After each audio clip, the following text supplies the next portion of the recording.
G'day, it's James here. You're listening to Secret Sauce, the restaurant marketing podcast, and this is episode 96. 17 tips to help you take great photos for your restaurant. Some restaurants are quiet, lose money, and the owner works 70 hours a week. Other restaurants are busy, profitable, and the owners work a few hours a day. What's the difference? They have a secret sauce. Join James from Marketing for Restaurants as he helps you come up with your recipe for restaurant success. Your secret sauce.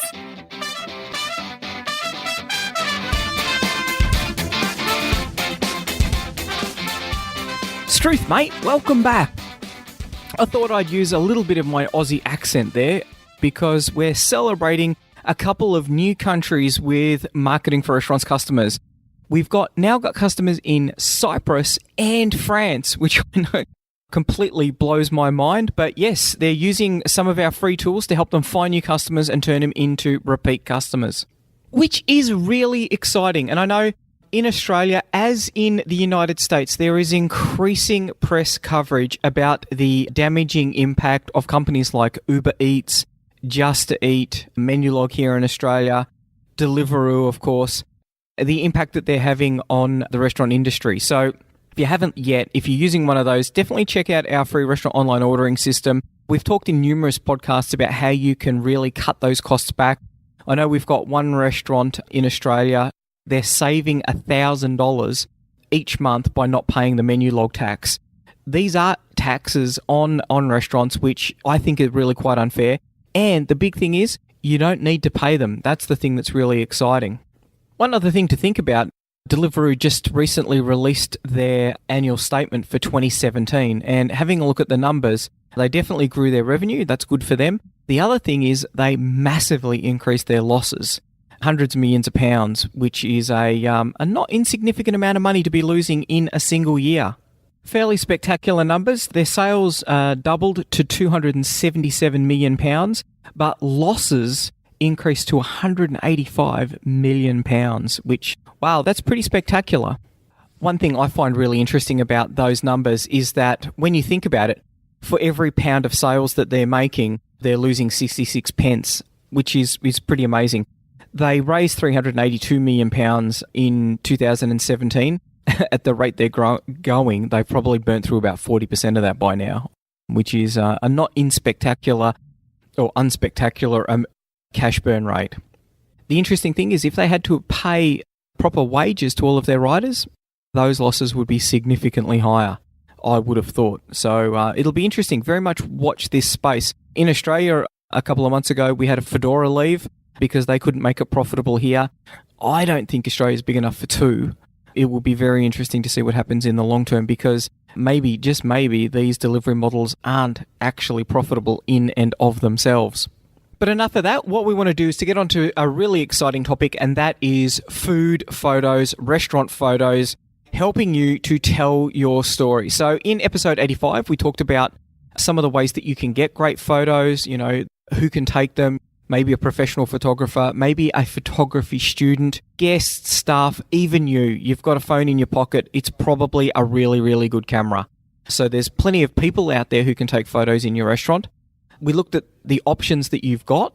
It doesn't need to be the digital SLR. Definitely they take a better photo, but the gap in between what a digital SLR used to take and what a mobile phone used to take, wow, that has really narrowed to what you can take now. And my thing is, convenience makes a big difference. So you'll have the phone in your pocket. That means you've got a camera in your pocket. That means you can take a photo now. And now is probably when you need to take that photo. One thing that we didn't mention that I've used in the past for restaurants is a little GoPro. If you're going to be taking a time-lapse video of a scene for, maybe a couple of hours, your phone's going to probably struggle with that. GoPros do a really, really good job of that. So that's one thing to think about is whipping out a GoPro to take some footage.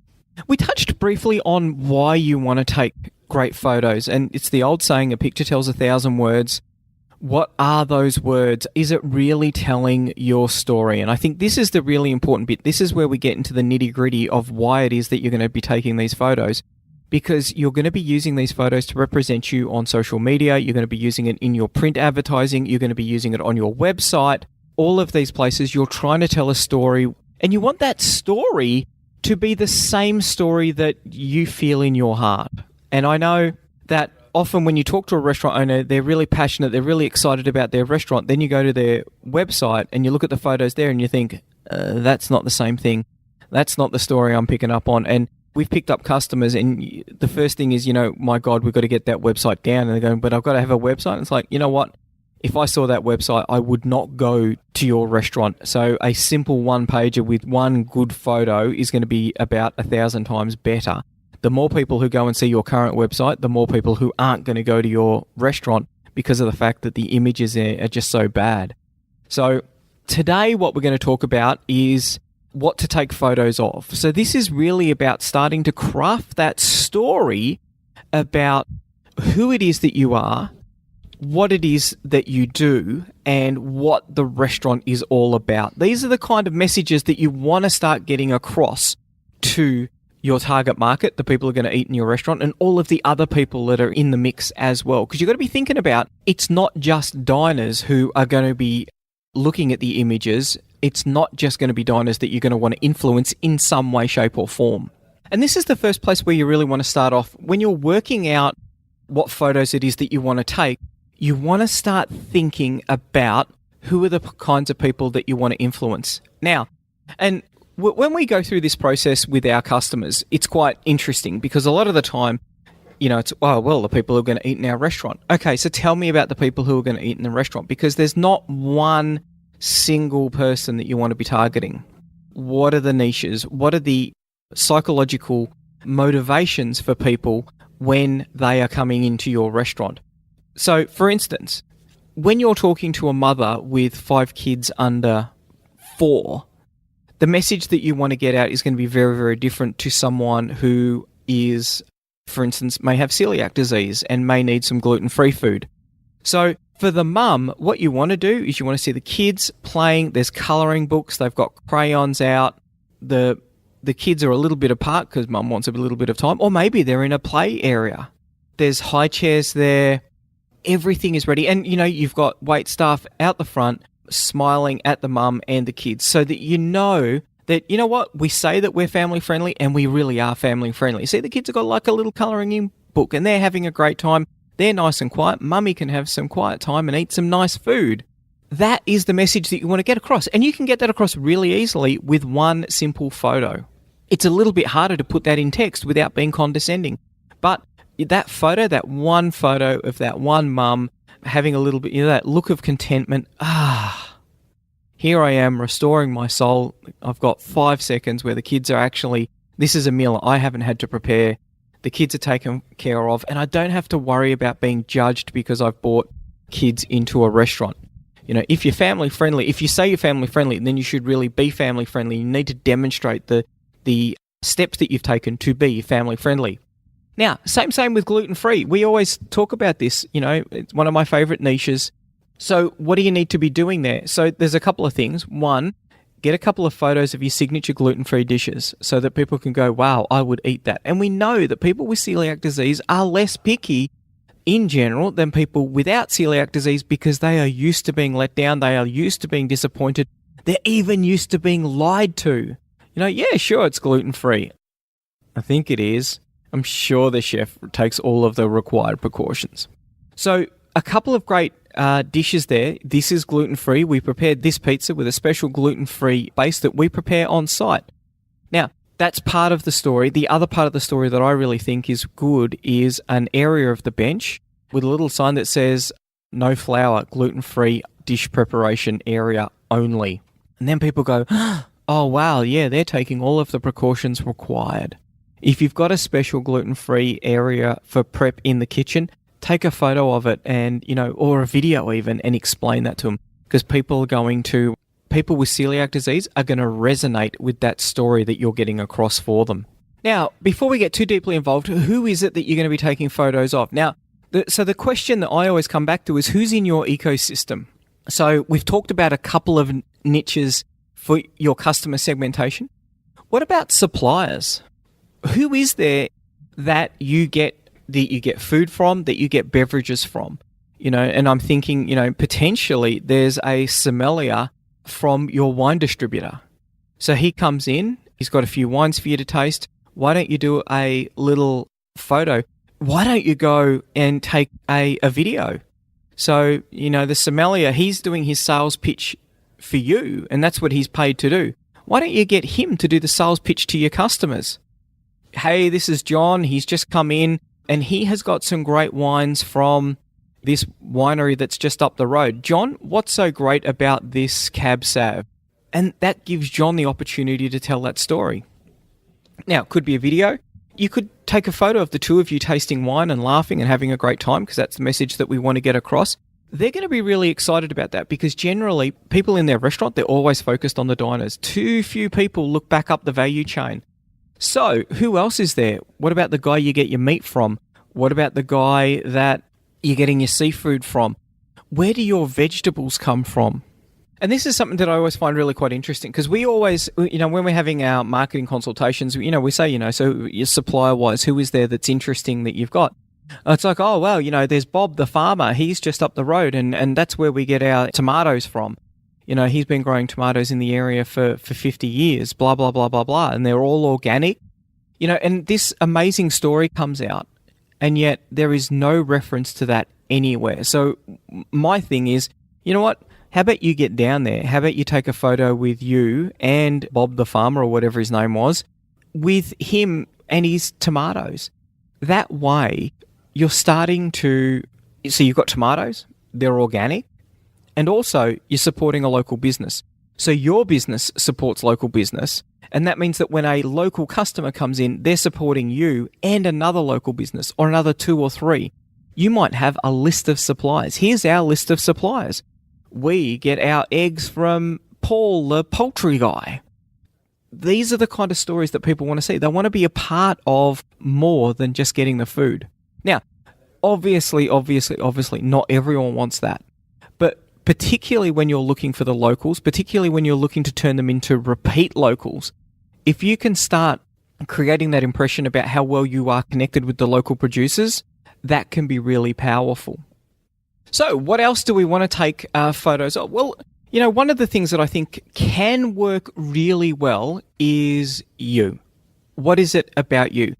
Are you front of house? Are you back of house? Is it your restaurant? What is the story? Why does the restaurant exist? What is it that you do? How do you do it? What makes it special? Now, there's a couple of caveats with this. If you're about to sell the restaurant, you don't want the restaurant to be called Bob's Awesome Restaurant if you're Bob and you're about to step out, because someone who looks at that, you don't want your face plastered everywhere, because that is going to decrease the sale price that you get for the restaurant, because, well, hang on a sec, this was Bob's restaurant, and when Bob's no longer here, it's going to be really hard. So with the photos, you need to be careful.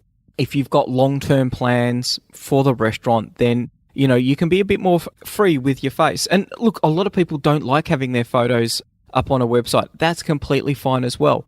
But there is a lot of value when someone sees you on Facebook, you on the website, and then as they walk in through the door, there you are, and you hand them a menu. Perfect example of that would be Wally from Mama's Barbecue Chicken and Salad Bar. He has people coming into the restaurant all the time, and you can see that they know him. He doesn't know them, but they're like, hey, Wally, how are you? He has become part of the product. Now, when you're selling chicken and chips and you're able to differentiate yourself, wow, that is really powerful. And this is the thing that's led to his revenue growth. This is the thing. So part of the things that makes Mama's Barbecue Chicken so special is the fact that Wally and his personality. So obviously video's a bit more exciting because, Wally gets up and he does a bit of dancing. But this is one of those things. When I talk about photos, there's the opportunity for video there as well. So if you're Italian and you're an Italian chef and, you lived in Sicily for 20 years, maybe you get on video and maybe you tell that story, or maybe you take a photo of you preparing something and you put the recipe up and you say, you talk about the nuances of flour and what it was like when you were cooking back in Sicily. This makes it sound really authentic. And Authentic, I think, is going to become one of the big trends. Why is it going to become one of the big trends? Because of the fact that there are so many people out there who are not being authentic. We're seeing the rise of the factory kitchen, the rise of the multi-kitchen, where they'll be cooking 4 or 5 cuisines out of the one kitchen. If you've got a good story to tell, people want to see that story because that is part of what it is that they want to buy into. Now, the next thing that I think is a really good idea to take some photos of is your team. It makes the team feel a little bit more invested in the restaurant when their picture's up on Facebook, when it is on the website. Obviously, get the required permissions if you need them, depending on what your country's like. But there is a big opportunity to tell your story where the team is a part of the story. And I think, there's a really interesting little side play on this, and that is, when I talk to restaurant owners, one of the biggest problems that they have is staffing. So when you've got a picture of the team and everyone's happy, people then start to think, you know what, I could be working in this place. So there will be a certain part of the demographic who are going to be looking for a job. You want them to be able to see them as a part of that team, because I always think that there's multiple places, there's multiple ways that you can do the recruiting. And the first one is where the only test that they need to pass is, do you have a pulse? Yes, I will take you. No one has applied for this job and we are super desperate. Can you start now? So you don't want to be hiring like that, because you're going to be hiring all sorts of weirdos, rude people, the kind of people who are going to create an experience that's definitely unique for your customers. It may not be the unique experience that you are hoping for. So telling the story of what it's like to work in the restaurant, I think that that's really important. If it is that hard to hire people, then you are in a war for talent. You need to be working really hard, because what you want to do is to say, you know what, there are 2 or 3 people who we could hire here. It's now really about trying to work out the best person for the job. But any one of these would be fine. That's the position that you want to be at. And it's about telling the story about what it's going to be like to work there. What is it that makes it unique for your team? And that could be an hour about us or jobs at our restaurant. And photos, they really, really help. Particularly, if you do a staff meal, here's our staff meal. Not everyone gets that. Do you do events? Do you take them out to the movies? What are the kind of things that you do? What are the kind of things that you can do to make it different, to make a difference in your restaurant? And I find, it's one of those interesting things. If you've got 10 people on staff, taken to the movies, it's going to take, $100, $200? It's not a huge amount of money to take someone to the movies. And there's very few restaurants who do that. If you do that once a year, then you're better than everyone else. And that gives you a story that you can tell that makes you better than everyone else. Because obviously you're going to take a photo of everyone sitting there watching the latest, Marvel Super Comics kind of movie or whatever it is that floats the boat of your team. Now, next one is your customers. And so you've got to remember, what is it that you're providing? And don't say the food, right? Don't say the food. So you're going to create an experience where people can come and enjoy times with their families. So why don't you have a picture of a family there having a good time in your family-friendly restaurant? Or maybe you'd be really keen on getting people to come in and celebrate their birthday. So why don't you have the photo of people celebrating their birthday? How is it? Do you charge cakeage? What special thing is there that you can do to help people celebrate their birthday? Have you got the little sparklers that you'll put into the cake? Now, you've got someone front of house coming out, they've got sparklers in the cake, and there's someone, and you can tell that they're, a little bit embarrassed, because everyone gets a little bit embarrassed when everyone's about to start singing happy birthday to them. But you're really telling that story in a really quite detailed way, and people are going, yeah, I could see myself in that photo. This is where I want to have my birthday. Marry that picture up with a couple of epic photos of food that people go, yes, that's what I want to have. And boom, you're there.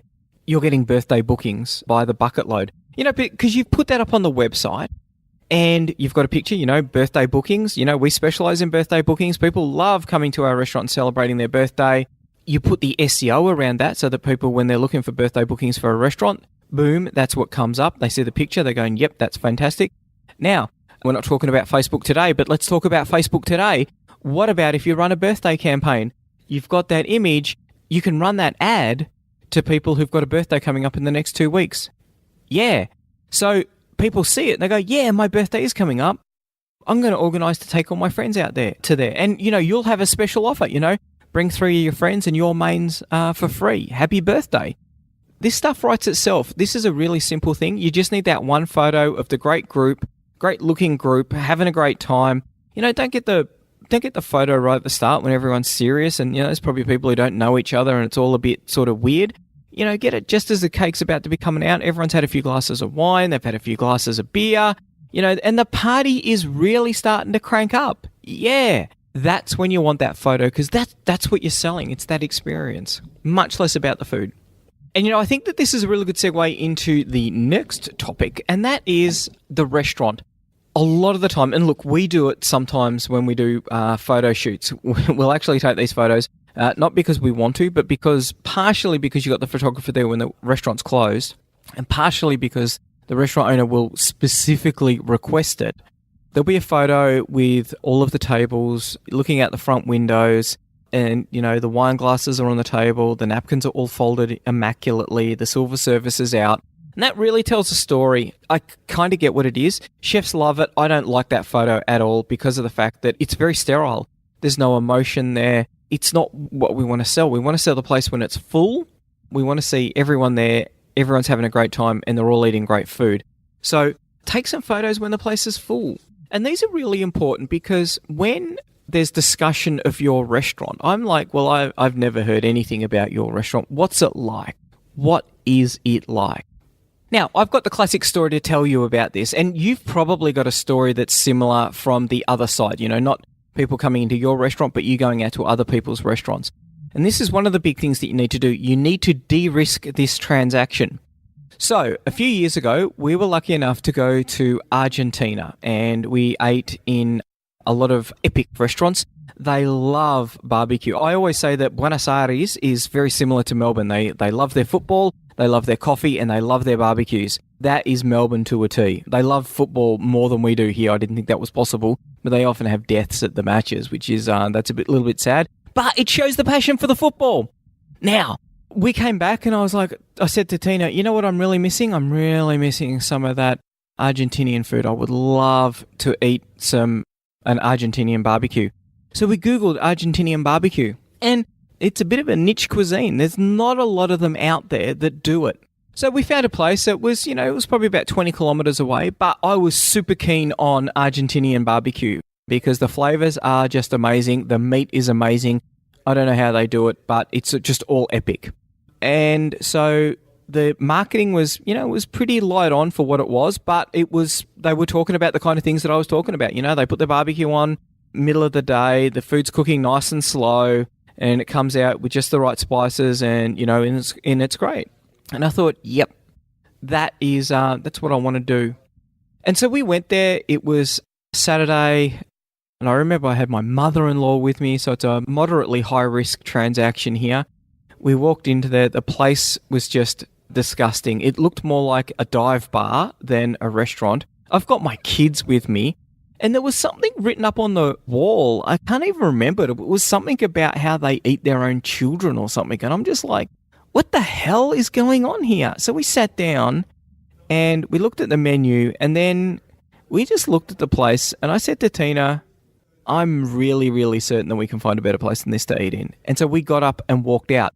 Now, that's a really big deal. Like, for me, I think it's a big deal when someone walks out of your restaurant. It's kind of rude. You're kind of like, this place is not for me. People want to avoid conflict. So a lot of the time, I'll eat in a restaurant when I'm not overly happy. I know deep down I'm never going to come back, but I'm not that perturbed that I'm going to get up and go. I got up and went from this place because it was just awful. Now, because of that restaurant, every other restaurant needs to de-risk this transaction. Because in my mind, when there's no photos, I'm thinking that this has got offensive slogan written on the wall, and the guy behind the bar is just a weirdo, and the place has just got beer in the carpet, and it's going to be completely foul. So I need to see a photo of your establishment, please, before I go in there. Otherwise, I'm prepared for the worst. So you want to be de-risking this transaction. Do you have beautiful views? Take a photo of it. Is the view what people go there for? Take a photo of it. Is it the crowd that you get? Take a photo of that. Whatever it is about your restaurant, ovens, we've got an authentic pizza oven. Take a photo of that. There's lots of things that you can take photos of in your restaurant. Each one of those makes people think, yes, this is exactly what I want. I'm going to be excited when I go and have this experience. Now, then we've talked about the ingredients a little bit. Now we want to talk about the food. And there's lots of things that you can do when you're talking about the food.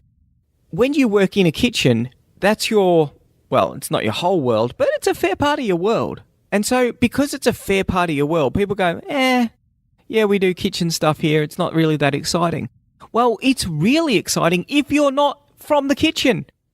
The only kitchen that I spend any time in is my own kitchen, and often that's to the microwave or to the toaster or the sandwich maker, or, there's a few things. I know my way around a frying pan to fry up a steak.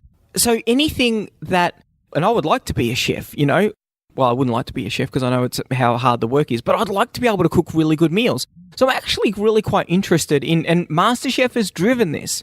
So there's a huge opportunity to tell the story about how you make your pasta, how you do your steaks, how you prepare your favorite dish. What is your favorite dish? We're going back to you now.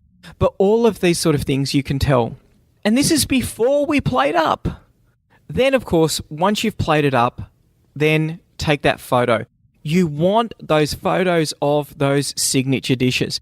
And, this is the thing that I think is really interesting, because now we're really, really, really in that Instagram kind of story. We spoke last week, was it last week or the week before? It might have been the week before, about Adriano Zumbo absolutely crushing it on Instagram, but not going out of business. Like, they're the cold, hard facts of it. Epic on Instagram, in administration. So you want to make sure that if you do have a signature dish, and we went through some of the things to make sure that your Instagram's accountable. Don't want to talk too much about this now, but on Facebook, on YouTube, on Instagram, there's plenty of things that you can do to really increase brand awareness, and you can do it for very, very, very cheap. There is a local pie shop, and so in Australia, we view one of our local dishes, if there was an Australian cuisine, one of the things would be lamingtons. That's a very Aussie kind of thing. We view it as one of our things. And so a couple of years back, for Australia Day, there was a pie shop that did a lamington milkshake.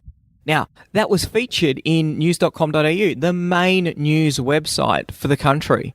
So he got all of this publicity from a menu item that they'd come up specifically for Australia Day. Now, he wouldn't have got there if he didn't have the photo of it.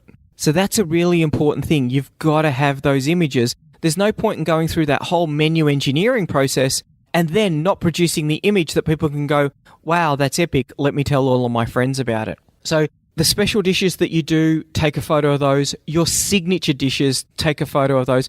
The role of the photo, the food photo, is to stop the conversation. Where am I going to eat tonight? Oh my God, I've got to have that. That is what I'm going to have. And I think best practice is to get people, if you're aiming for dinner, then you want to be running Facebook ads at lunchtime, because you want to be shaping people to make that decision about, I'm going to go and I'm going to eat this, or I'm going to pick up that, or I'm going to order this. Let me make a booking now, because that is exactly what I want to have. You need that photo to tell that story. Now, lastly, your town, your surroundings, you are a part of a business culture. So what are the other things that are going on? If there's an event, take a photo of that. These are the kind of things that can work really well as a part of an integrated marketing campaign. And we see it all the time with restaurants that are near the football. They will be very focused on the result of the football. They'll be tweeting it. They'll be putting it up on Facebook, because what they want to do is they want get people who are at the match, following them on social media, they'll want them to think about coming in and grabbing a meal. You really want to be broadening your horizons. You don't want to be putting the same photo of a chicken parmigiana and chips, or a pie floater, or a burger, whatever it is your signature dish is. You don't want to be posting that up once a week on Facebook, the same photo over and over again. Show a little bit more depth in the business that you are. Try and integrate with the community. Try and integrate with the other businesses that are out there. Look for the joint venture opportunity. Start that conversation. with some photos that you take that you then run on social media. We were going to start with our 17 tips, but as always, I've talked too long. But we have covered off on a lot of things that I think are important.